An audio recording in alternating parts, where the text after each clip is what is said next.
जोंनि बिखायाव दङ बिथाङा जोंनि थाखाय बेसेबां मावदोंमोन बेसेबां खस्थ' खालामदोंमोन जाय मेथाइनि थाखाय आं मुंदांखासो बिथां फैलाव बसुमतारिया लिरदोंमोन नाथाय बिथाङा दिनै गैलिया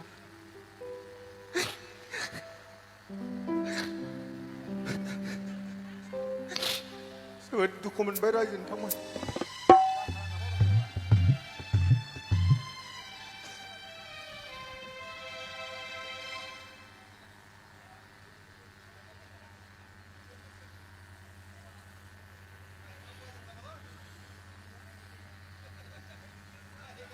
मान गोनां रायजो नोंथांमोन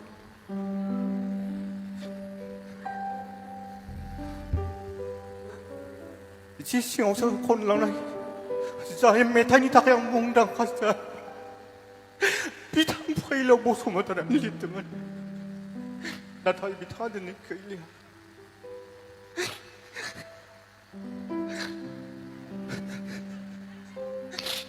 जोबोद दुखु मोनबाय रायजो नोंथांमोन जोंनि गोसोआवसो दङ बिथाङा जोंनि थाखाय मा मावाखैमोन जोंनि हारिमुनि थाखाय मा लिराखैमोन मा होआखैमोन दिनै बिथाङा जोंनि गेजेराव गैला दिनै बिथांनि मुङावनो जों रंजादों नाथाय जोंनि बिखाया दुखु मोनदों बिथां बायदि रोंखा राखा एसेबां मोजां एक्टिं खालामनो हानाय ड्रामा लिरनो हानाय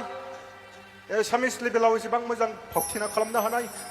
जोंनि गेजेराव आसि बिजौआव साननो हानाय दङ नाथाय बिथांखौ दिनै खोमानानै लाबाय जोंनि बिखाया दिनै गाबखांदों जानो हागौ गासै आर्टिस्टफोरनानो गाबदों नाथाय फोरमायनो हायाखै जोंनि गोसोआवसो दङ जानो हागौ नोंथांमोना आं एक्टिं खालामदों नाथाय जोंनि बिखायाव दङ बिथाङा जोंनि थाखाय बेसेबां मावदोंमोन बेसेबां खस्थ' खालामदोंमोन दिनै दुखु मोनदों जोंनि गेजेरनिफ्राय बिथां गैलिया आं आसा खालामगोन बिथाङा जेरावनो थायाथों मानो आलो गोजोनै थाथों दुखु मोनदों रायजोफोर जाय बाथ्राखौ आं बुंनो सानदोंमोन बुंनो हानाय नंला बेखायनो आसा खालामो नोंथांमोननिफ्राय आङो बेखिनिखौनो बुंबाय आसा खालामगोन जोंनि गेजेराव आरो गोबां आर्टिस्टफोर दंबावो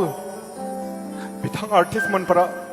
अबथिरा जों बिदि जोंखौ गारनानै थाङा जों बेखौ गसाइनाव आसा खालामो मानो होननानै बुङोब्ला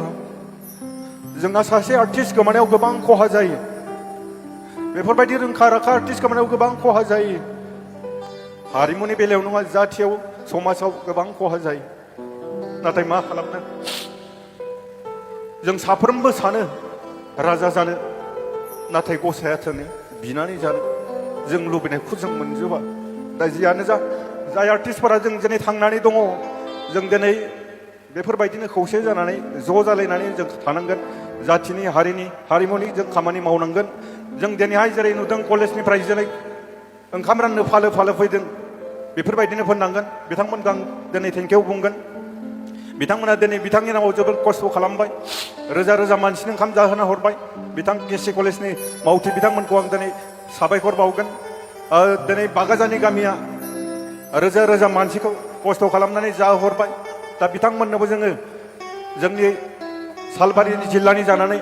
गामिनि गासै रायजो राजा बिथांमोनखौ जों साबायखर बावबाय लोगोसेनो सिगाङाव गोबां EM MP MCLA बिथांमोना जोंनो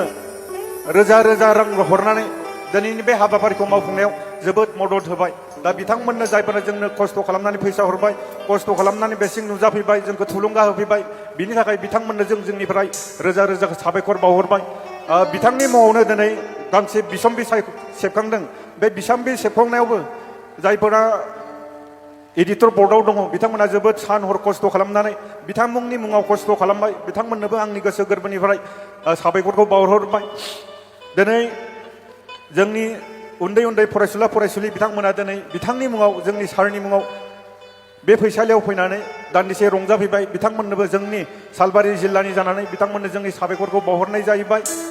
लोगोसेनो गोबां साब कमिटि दङ बे साब कमिटिफोराबो गावबा गावनि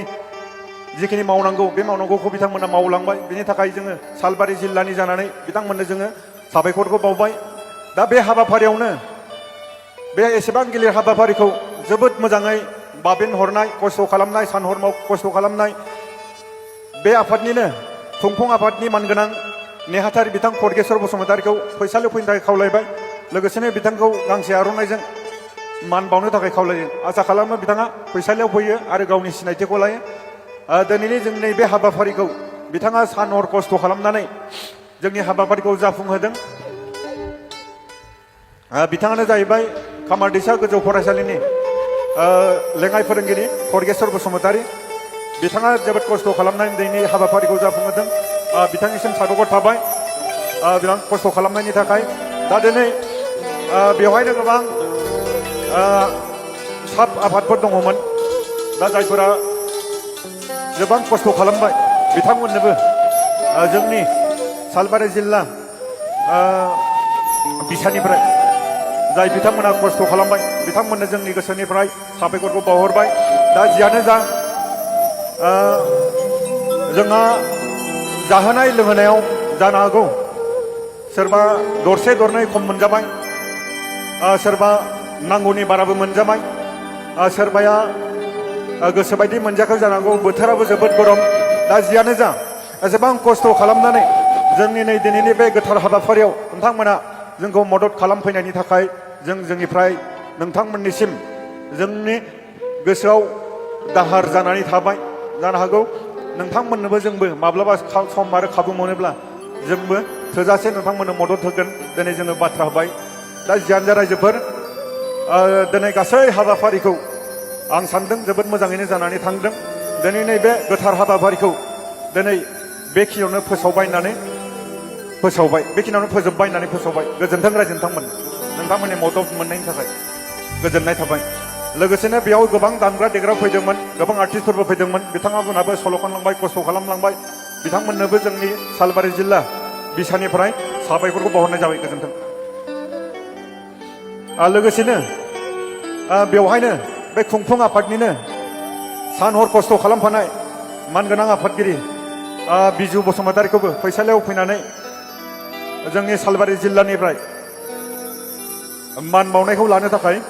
खावलायनाय जाहैबाय बिथाङानो जाहैबाय बिजु बसुमतारी बे खुंफुं आफादनि मासिगिरि कक्लाबारि हायार सेकेन्डारिनि बिथाङा बरा बाबु जोंनिफ्राय मान बावनायखौ लानायनि थाखाय गोजोननाय थाहैबाय दा दिनैनि हाबाफारिखौ बेखिनियावनो फोजोबबाय होननानै फोसावबाय गोजोन्थों रायजो नोंथांमोन